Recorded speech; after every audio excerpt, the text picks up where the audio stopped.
स्वागत है आपका स्कूल राज थ्योरी में। आज हम आरंभ करने जा रहे हैं कक्षा 7 की विज्ञान का 5वां अध्याय अम्ल, क्षारक और लवण। तो चलिए आरंभ करते हैं। अपने दैनिक जीवन में हम नींबू, इमली, नमक, शक्कर और सिरके जैसे अनेक पदार्थों का उपयोग करते हैं। क्या इन सब का स्वाद एक समान होता है? नींबू, इमली खट्टे होते हैं, नमक नमकीन होता है स्वाद, शक्कर मीठा होता है, सिरके का स्वाद भी खट्टे जैसा होता है। आइए हम सारणी 5.1 में सूचीबद्ध करते हैं। ठीक है, इन सभी का पदार्थों का हमें स्वाद लिखना है। ठीक है, यदि आपने नहीं चखा है तो चखिए और इन्हें भरिए। नींबू का रस कैसा होता है? खट्टा होता है। संतरे का रस खट्टा मीठा होता है। सिरका खट्टा होता है, दही खट्टा होता है। इमली खट्टी होती है, शक्कर मीठा होता है, नमक नमकीन होता है। आंवला खट्टा होता है, खाने का सोडा नमकीन जैसा होता है। अंगूर खट्टा मीठा होता है, कच्चा आम खट्टा होता है। चेतावनी है, किसी वस्तु को तब तक न खाइए जब तक कि ऐसा करने के लिए आपसे कहा ना जाए। ठीक है, किसी वस्तु को तब तक स्पर्श न करें जब तक कि आपसे कहा ना जाए। आप देखेंगे कि इनमें से कुछ पदार्थों का स्वाद खट्टा, कुछ कड़वा, कुछ का मीठा व कुछ का नमकीन है। क्या हम सभी पदार्थों का स्वाद ज्ञात करने के लिए चख सकते हैं? नहीं।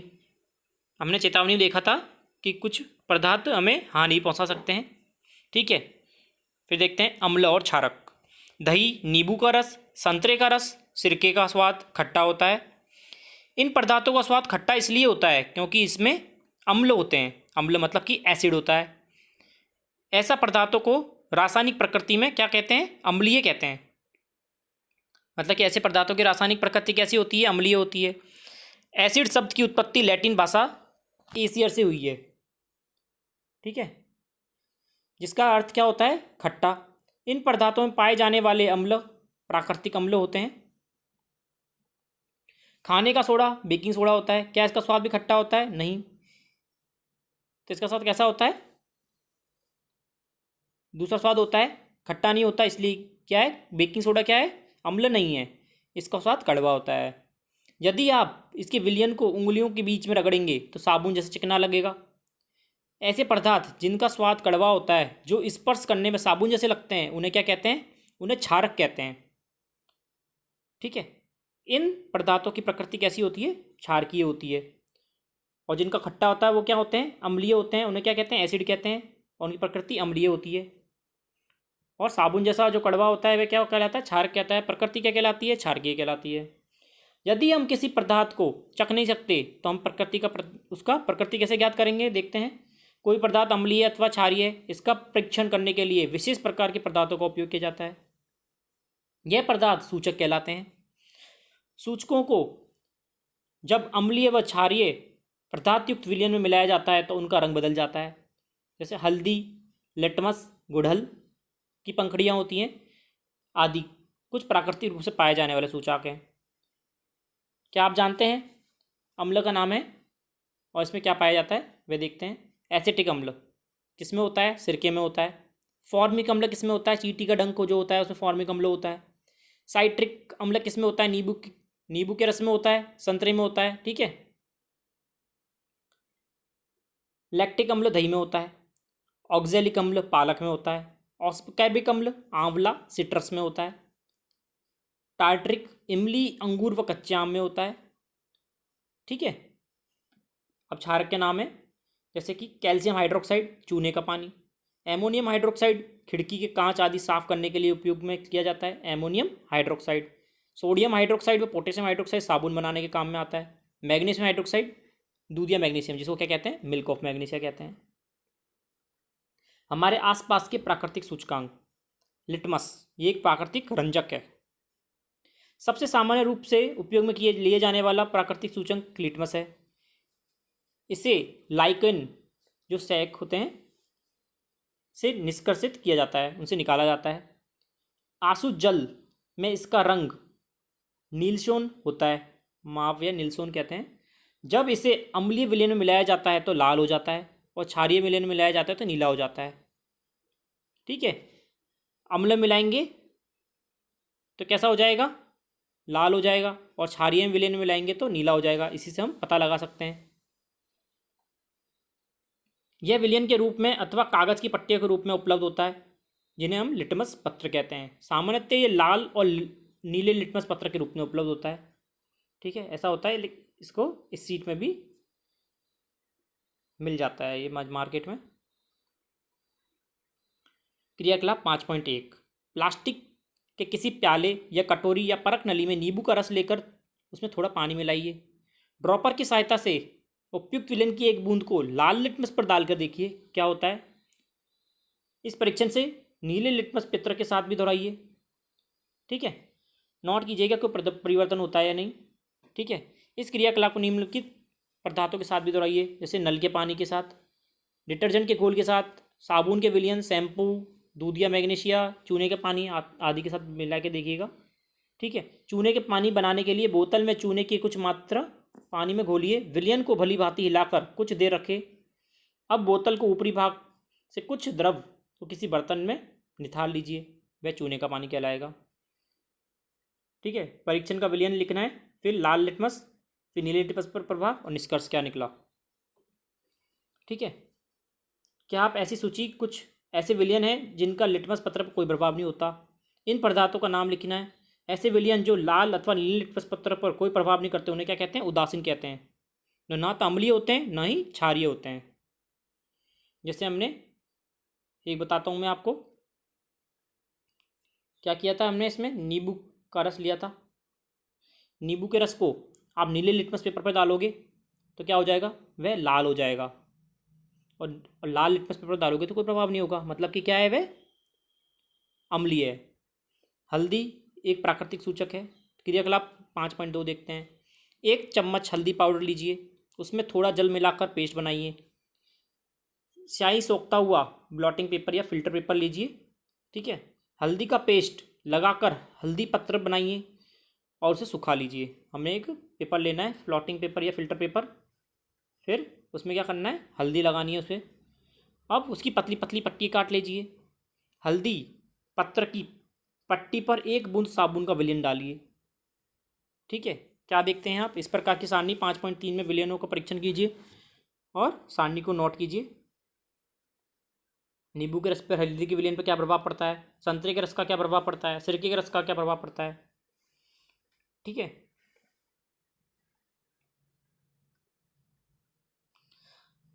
आप अपनी माताजी के जन्मदिन पर उनके लिए विशेष बधाई पत्र बनाना चाहते हैं।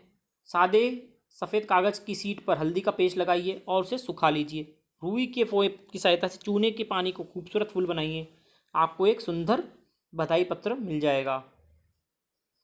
अब समझ आया कि मेरी सफ़ेद कमीज पर पड़ा हल्दी का रंग, हल्दी का दाग जो होता है साबुन से धोने पर लाल क्यों हो जाता है। ऐसा इसलिए होता है कि साबुन का पानी कैसा होता है, क्षारीय होता है। समझे, हमने से हल्दी के पत्र पर नींबू का फ्लोटिंग पेपर पे हमने क्या किया, साबुन का विलयन डाल लिया। साबुन का विलयन डालेंगे हम जैसे ही, तो हल्दी का पत्र जहाँ पे भी साबुन लगेगा वह कैसा हो जाएगा, लाल हो जाएगा। ठीक है, सूचक के रूप में गुड़हल का पुष्प। गुड़हल के पुष्प की कुछ पंखुड़ियाँ एकत्र कीजिए और उन्हें किसी बीकर में रखिए। इसमें थोड़े गर्म पानी जल मिलाइए और मिश्रण को कुछ समय तक रखिए। जब जल रंगीन ना, जब तक कि जल कैसा नहीं हो जाए, रंगीन ना हो जाए। रंगीन जल को सूचक के रूप में उपयोग में लीजिए। इस सूचक की 5-5 बूंदें सारणी के जो परीक्षण विलयन है उसमें मिलाइए। क्या प्रभाव पड़ता है रंग में, वह हमें इसमें नोट करना है। सूचक का अम्लीय, क्षारीय और उदासीन विलयनों का क्या प्रभाव पड़ता है। गुड़हल के पुष्प का सूचांक अम्लीय विलयनों को गहरा गुलाबी और क्षारीय विलयनों को हरा कर देता है। समझे, गुड़हल के पुष्प का सूचांक अम्लीय विलयनों को, जो अम्ल हैं जैसे कि नींबू का रस, सिरका, ये अम्ल हैं, तो इनका रंग कैसा कर देगा, वे गहरा गुलाबी कर देगा। और जो क्षारीय हैं जैसे कि शैम्पू हो गया और सोडा हो गया, इनका ये क्या कर देंगे, इसका हरा कर देगा। जब शुष्क लिटमस पत्र खाने के सोडे पर के ठोस कण पर रखते हैं तो मुझे सही परिणाम नहीं मिलता। क्यों? खाने का सोडा विलयन बनाने पर परीक्षण किया जाता है। गुड़हल का पुष्प है, अम्ल में ये सूचक है, ये क्षारक हो गया। ठीक है, आप इन प्राकृतिक सूचकांकों को बनाकर इनसे अम्लीय, क्षारीय, उदासीन विलयनों का में रंग परिवर्तन देखने का प्रयास कर सकते हैं। पहली आपके लिए निम्नलिखित समस्या लेकर आई है। कॉफ़ी का रंग भूरा, स्वाद कड़वा है, अम्ल है ये और क्षार भी है। प्रश्न बड़ा ही दुश्वार व स्वाद के अनुसार, स्वाद के कारण से अनजान, बिना परीक्षण हो न ज्ञान। देखते हैं क्रियाकलाप 5.4। शिक्षक शिक्षिका से अपेक्षित है कि अपने विद्यालय की प्रयोगशाला अथवा आसपास के किसी भी विद्यालय से निम्नलिखित रसायनों की उपलब्धता सुनिश्चित करें। तनु हाइड्रोक्लोरिक अम्ल, तनु सल्फ्यूरिक अम्ल, तनु नाइट्रिक अम्ल, एसिटिक एसिड व सोडियम हाइड्रोक्साइड। ठीक है, एमोनियम हाइड्रोक्साइड तथा कैल्शियम हाइड्रोक्साइड जो चूने का पानी होता है। इनमें से प्रत्येक विलयनों को 3 सूचकांक प्रदर्शित कीजिए। लिटमस पत्र पर प्रभाव देखना है हमें हर एक का, फिर हल्दी पर प्रभाव देखना है, फिर गुड़हल पर प्रभाव देखना है और इस सारणी को भरना है। ठीक है, ये आप अपनी क्लास में जब आपके टीचर्स लेके आएंगे, जब आपको देखना है इन पर प्रभाव क्या होता है और इसमें नोट करना है। प्रयोगशाला अम्लों व क्षारकों को रखरखाव तथा उपयोग में अत्यधिक सावधानी बरतनी चाहिए, क्योंकि ये वे क्षारकांक प्रकृति के होते हैं, त्वचा जलन उत्पन्न कर सकते हैं और हानि पहुंचा सकते हैं। ठीक है, उदासीनीकरण क्या होता है? हमने पढ़ा कि अम्ल नीले लिटमस को लाल कर देते हैं, ठीक है, और क्षारक लाल लिटमस को नीला कर देते हैं। अब हम देखेंगे कि किसी अम्ल को किसी क्षारक में मिलाया जाता है तो क्या होता है। हम उस सूचक का उपयोग करने जा रहे हैं जिसका अभी तक हमने उपयोग नहीं किया, जिसे क्या कहते हैं, फिनोल्फ्थलीन कहते हैं। सारणी क्रियाकलाप 5.5। यह क्रियाकलाप शिक्षक द्वारा कक्षा में निर्देशित किया जाना चाहिए। किसी परख नली के 1/4 भाग में तनु हाइड्रोक्लोरिक अम्ल भर लीजिए, इसका रंग नोट कीजिए। अब फिनोल्फ्थलीन विलयन के रंग को भी नोट कीजिए। सूचक के 2-3 बूंद अम्लों को 2-3 बूंद अम्ल में मिलाइए। ठीक है, परख नली के धीरे धीरे हिलाइए, आपको परख नली का रंग परिवर्तित होता हुआ दिखाई देगा। अम्लीय विलयन में ड्रॉपर से सोडियम हाइड्रोक्साइड की 1 बूंद डालिए, परख नली में धीरे धीरे हिलाइए। क्या विलयन में परिवर्तित होता है? विलयन को निरंतर हिलाइए, बूंद बूंद करके सोडियम हाइड्रोक्साइड विलयन डालना तब तक जारी रखिए जब तक कि हल्का गुलाबी ना हो जाए। अब क्या करना है, तनु हाइड्रोक्लोरिक अम्ल को 1 बूंद और मिलाइए। क्या आप देखते हैं विलयन पुनः रंगहीन हो जाता है। फिर सोडियम हाइड्रोक्साइड की 1 बूंद मिलाइए तो वह पुनः क्या हो जाएगा, वह गुलाबी हो जाएगा। यह स्पष्ट करता है कि विलयन क्षारीय, जब विलयन क्षारीय होता है तो फिनोल्फ्थलीन गुलाबी रंग देता है, जब विलयन अम्लीय होता है तो वह रंगीन रहता है। जब किसी अम्लीय विलयन में क्षारकीय विलयन को मिलाया जाता है तो दोनों के एक दूसरे के प्रभाव को उदासीन कर देते हैं। जब किसी अम्ल व क्षारक के विलयन की उचित मात्रा में मिलाया जाता है तो विलयन न तो अम्लीय रहता है न क्षारीय रहता है, वह कैसा हो जाता है, उदासीन हो जाता है। दूसरे शब्दों में अम्ल तथा क्षारक दोनों ही प्राकृतिक लुप्त हो जाती है, उनकी प्रकृति कैसी हो जाती है, लुप्त हो जाती है। इस प्रकार बना विलयन न तो अम्लीय होता है न क्षारीय होता है। उदासीनीकरण के तत्काल बाद परख नली को स्पर्श करें, कुछ अनुभव करेंगे। उदासीनीकरण की अभिक्रिया सदैव ऊष्मा निकालती है, अर्थात निर्मुक्त होती है। निर्मुक्त ऊष्मा से अभिक्रिया मिश्रण का ताप बढ़ जाता है। तो अपने परख नली कैसी दिखाई करे, कैसे आप टच करेंगे तो कैसे लगेगी, गर्म लगेगी।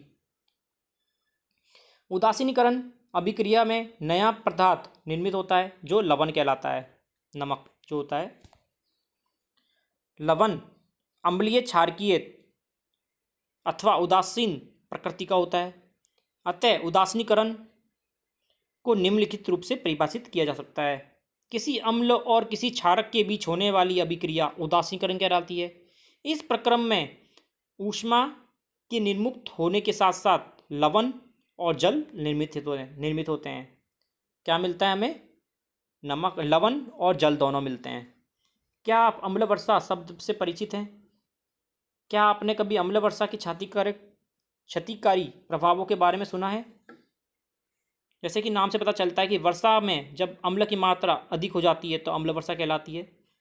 वर्षा में ये अम्ल कहाँ से मिलता है? वर्षा के जल में अम्ल इसलिए हो जाता है क्योंकि carbon dioxide, sulphur dioxide, nitrous oxide, dioxide जैसी गैसें जो वायु में उपस्थित होती हैं वे वर्षा में घुलकर कार्बोनिक अम्ल, सल्फरिक अम्ल और नाइट्रिक अम्ल बना लेती है और वर्षा के साथ नीचे आ जाती है और ऐतिहासिक इमारतें, भवन और जंतु, पेड़ पौधे को क्षति पहुंचाती है। अम्ल प्लस क्षारक क्या बनाएगी? लवण प्लस जल बनाएगी। निम्नलिखित अभिक्रिया का उदाहरण कौन सा हो जाएगा? जैसे कि हाइड्रोक्लोरिक अम्ल क्या हो गया? अम्ल हो गया। और सोडियम हाइड्रोक्साइड क्या हो गया? क्षारक हो गया। दोनों मिलते हैं तो क्या बनाएंगे? सोडियम क्लोराइड लवण होता है और जल H2O। ठीक है।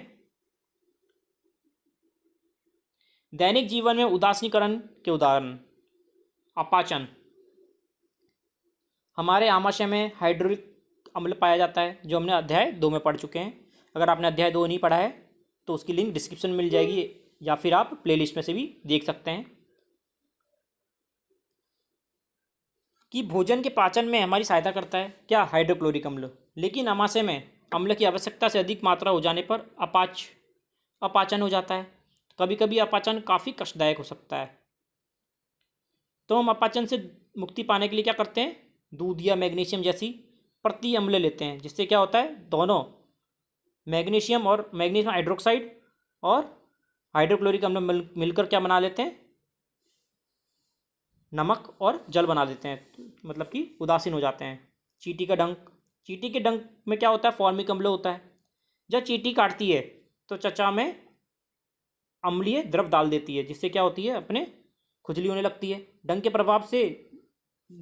प्रभाव को नमीयुक्त, मतलब कि अगर हमें डंक के प्रभाव को निष्कासित करना है तो क्या करेंगे हम? खाने का सोडा मिला लीजिए, आपके हाथ पे डाल दीजिए, अथवा कैलेमाइन विलयन मिलाकर उदासीन किया जा सकता है, जिसमें जिंक कार्बोनेट होता है। ठीक है। मृदा उपचार। रासायनिक उर्वरकों का अत्यधिक उपयोग क्या करता है? अम्लीय बना देता है मृदा को। हम उर्वरक ज़्यादा मिलाएंगे अपने ज़मीन में, खेतों में, तो अम्लीय हो जाता है। उस अम्लीय मृदा को जब सही करने के लिए क्या करते हैं? हम कैल्शियम ऑक्साइड मिलाते हैं, भुजा हुआ चूना, या फिर कैल्शियम हाइड्रोक्साइड मिलाते हैं। ठीक है। जिससे क्या होता है? वे उदासीन हो जाता है। यदि मृदा क्षारकीय हो तो इसमें जैव पदार्थ मिलाए जाते हैं, तो जैव पदार्थ मृदा में अम्ल निर्मुक्त करते हैं और उसकी क्षारीय प्रकृति को उदासीन कर देते हैं। कारखानों का अपशिष्ट। अनेक कारखानों के अपशिष्टों में अम्लीय पदार्थ होते हैं। यदि ऐसे अपशिष्ट पदार्थों को सीधे ही जलाशयों में बहने दिया जाए तो मछली व अन्य जलीय जीव जो होते हैं वे मर जाएंगे, नष्ट हो सकते हैं। अतः कारखाने के अपशिष्टों को जलाशय में विसर्जित करने से पहले उन्हें क्षारकीय पदार्थों में मिलाकर उदासीन किया जाता है। अब हम इनके क्वेश्चन आंसर देखते हैं। पहला प्रश्न है, अम्ल और क्षारकों के बीच में अंतर बताना है। अम्ल कैसे होते हैं? अम्ल स्वाद में खट्टे होते हैं। अम्ल नीले लिटमस को लाल कर देते हैं। अम्ल लाल लिटमस को नहीं बदलते। गुड़हल के पुष्प का सूचक अम्लीय विलयनों को गहरा गुलाबी कर देता है और अम्ल हल्दी के रंग को नहीं बदलते हैं। ठीक है। आगे देखते हैं। क्षारक क्या होते हैं? क्षारक का स्वाद कड़वा होता है। नीले लिटमस को नहीं बदलते। ठीक है। लाल लिटमस को नीला कर देते हैं। गुड़हल के पुष्प का जो सूचक होता है वो क्षारीय विलयनों को हरा कर देता है और हल्दी के रंग को लाल कर देता है। ठीक है। दूसरा प्रश्न देखते हैं। अनेक घरेलू उत्पाद जैसे खिड़की साफ करने की मरजाकों आदि एमोनिया पाया जाता है। ये लाल लिटमस को नीला कर देते हैं। इनकी प्रकृति क्या है? एमोनिया प्राकृतिक रूप से क्षारक होते हैं क्योंकि ये लाल लिटमस को नीला कर देते हैं। तीसरा प्रश्न है, उस स्रोत का नाम बताइए जिससे लिटमस विलयन को प्राप्त किया जा सकता है। इस विलयन का क्या उपयोग होगा वो भी देखते हैं। सबसे सामान्य रूप में उपयोग में किए जाने वाला प्राकृतिक सूचक क्या होता है? लिटमस होता है। ये लाइकेन जो शैक होते हैं उनसे निष्कर्षित किया जाता है, निकाला जाता है। आसुत जल में इसका रंग नीलशोन होता है। ठीक है, जब इसे अम्लीय विलयन में मिलाया जाता है तो ये लाल हो जाता है, और क्षारीय विलयन में मिलाया जाता है तो ये नीला हो जाता है। ठीक है, चौथा प्रश्न देखते हैं, क्या आसुत जल अम्लीय, क्षारकीय, उदासीन होता है?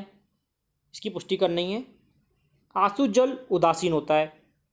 ठीक है, इसे साबित करने के लिए लाल व नीले लिटमस को लीजिए। आसुत जल में न लाल होगा न नीला लिटमस अपना रंग बदलेगा। ठीक है, पांचवा प्रश्न है, उदासीकरण की प्रक्रम को एक उदाहरण देते हुए समझाइए। किसी अम्ल और किसी क्षारक के बीच में होने वाली अभिक्रिया उदासीकरण कहलाती है। इसमें क्या होता है, ऊष्मा का ऊष्मा उत्सर्जित होती है और साथ में लवण व जल निर्मित होते हैं। उदाहरण क्या हो जाएगा, अम्ल प्लस क्षारक क्या बनाते हैं, लवण प्लस जल। और इसका उदाहरण क्या हो जाएगा, हाइड्रोक्लोरिक अम्ल लेंगे प्लस सोडियम हाइड्रोक्साइड लेंगे, दोनों मिलके क्या बनाएंगे, सोडियम क्लोराइड, और क्या निकलेगी, ऊष्मा बाहर निकलेगी और जल। ठीक है, जैसे कि हमने उदासीकरण की अभिक्रिया में देखा था।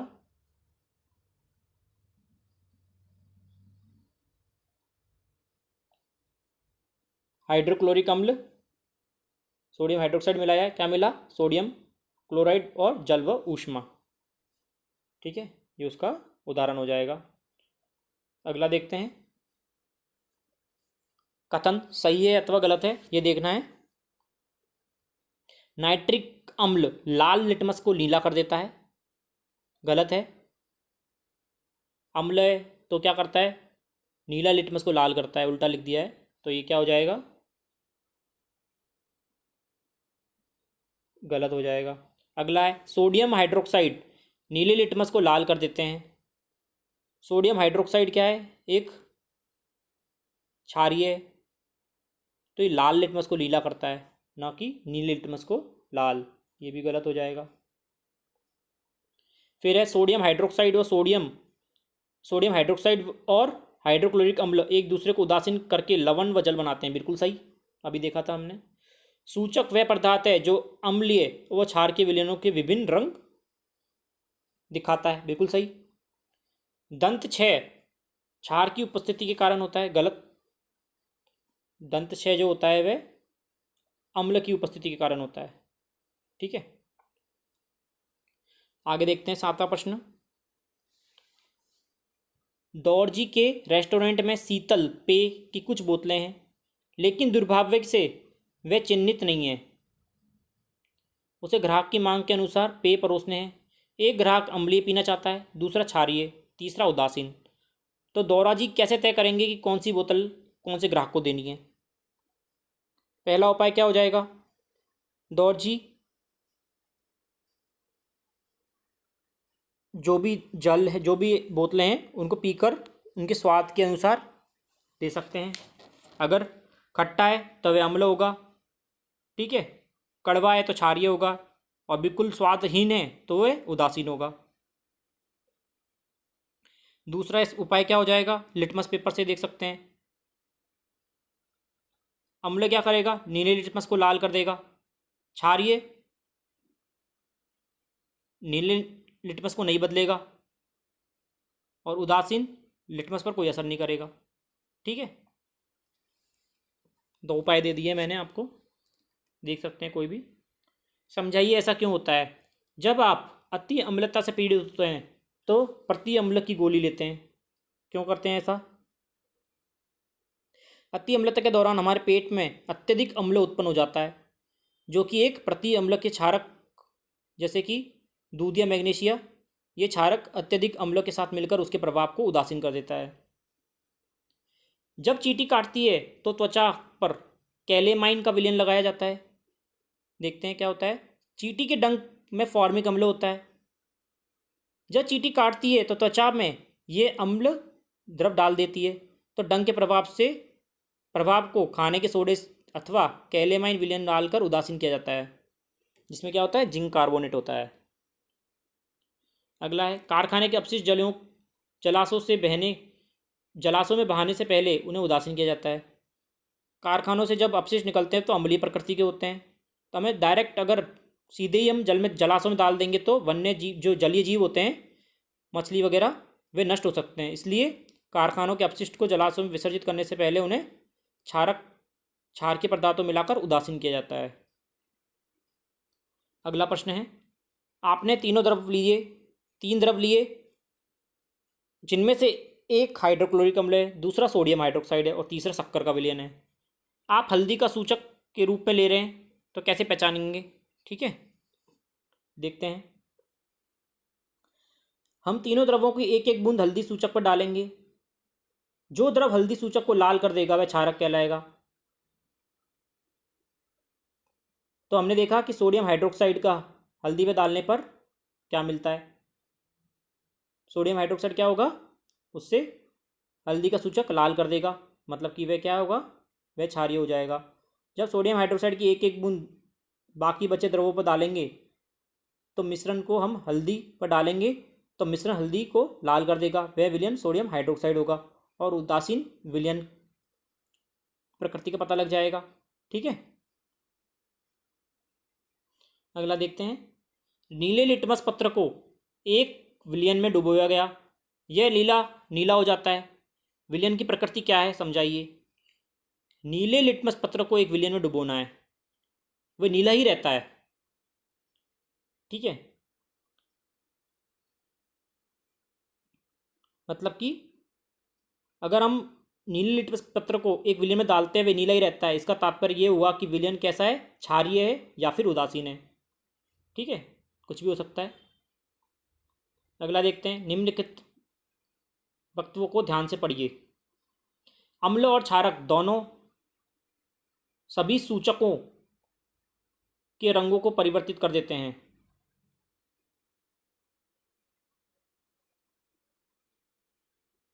यदि कोई सूचक अम्ल के साथ रंग परिवर्तित कर देते हैं तो वह क्षारक के साथ रंग परिवर्तित नहीं करता। यदि कोई सूचक क्षारक के रंग को परिवर्तित करता है तो वह अम्ल के साथ रंग परिवर्तित नहीं करता। अम्ल और क्षारक में रंग परिवर्तन सूचक के प्रकार पर निर्भर करता है। ऊपर लिखे वक्तव्यों को कौन से वक्तव्य सही हैं? कौन से सही हो जाएंगे? इसमें से एक ही सही रहेगा जो हमने ये पढ़ा है, तो आंसर क्या हो जाएगा? सिर्फ डी। अम्ल व क्षारक में रंग परिवर्तन सूचक के प्रकार पर निर्भर करता है। ठीक है, आशा करता हूँ आपको समझ में आया होगा। इसी प्रकार पढ़ते रहिए। अगर चैनल को सब्सक्राइब नहीं किया तो चैनल को सब्सक्राइब करिए ताकि हम इसी प्रकार पढ़ते रहें। धन्यवाद।